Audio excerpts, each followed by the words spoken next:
Hey folks, so today we're going to do a quick video. We're going to be installing the ZL1 Addons. They're called stealth lift points. So they're a little bit different than the ones that I had on my previous car. These actually have a nice machine relief or weight reduction in it. And then also it's not completely flat on the bottom. It's got a little bit of a taper, and that works pretty well with both the jack and jack stands. So the 6th gen Camaro is dramatically different than the 5th gen Camaro. The 5th gen Camaro was about 200 to 300 pounds heavier than the 6th gen, and they did that with a lot of aluminum, especially underneath the car. So there's a lot of places that look like it's a good place to put a floor jack. It's not. So there are a couple of hardened lift points, but by far the best thing to do is to use a jacking rail that's going to be on the side of the car, towards the outer edge. And you can put these, it's got a machine slot and 2 set screws, and we'll be putting some blue Loctite to make sure the set screws stay in.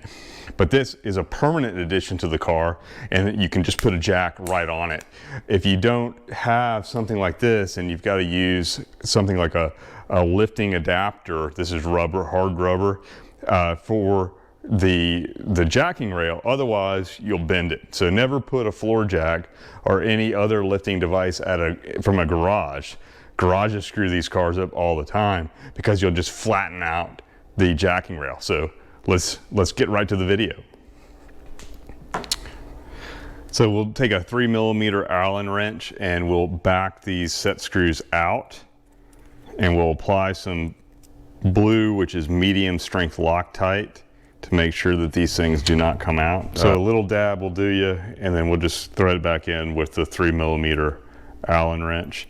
And you can go ahead and you can put them in extended quite a bit in, because the jacking rail is very thin. So we'll go ahead and thread both of those in. Then we'll just wipe off the residual Loctite, and we'll go put it on the rail. So the lift point on the rear really only has one good location, and that's going to be towards the back of the relief in the side valance. This lift point side faces out. The set screws are towards the inside of the car, and then there's a support right here for the valance. Will stay just behind that.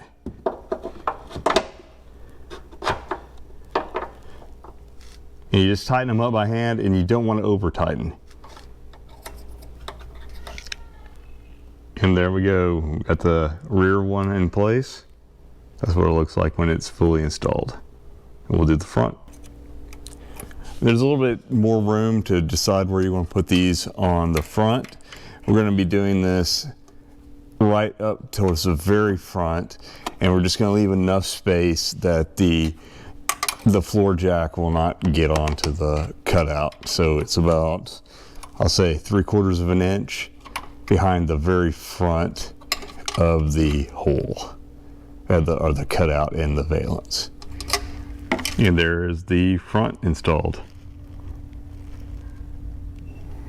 So that was a real quick video. I really enjoy the ZL1 Addons lift pads. They make getting the car up on jack stands much easier, or even changing tires or something like that at the track much easier, faster, safer, and it really preserves the integrity of that jacking rail.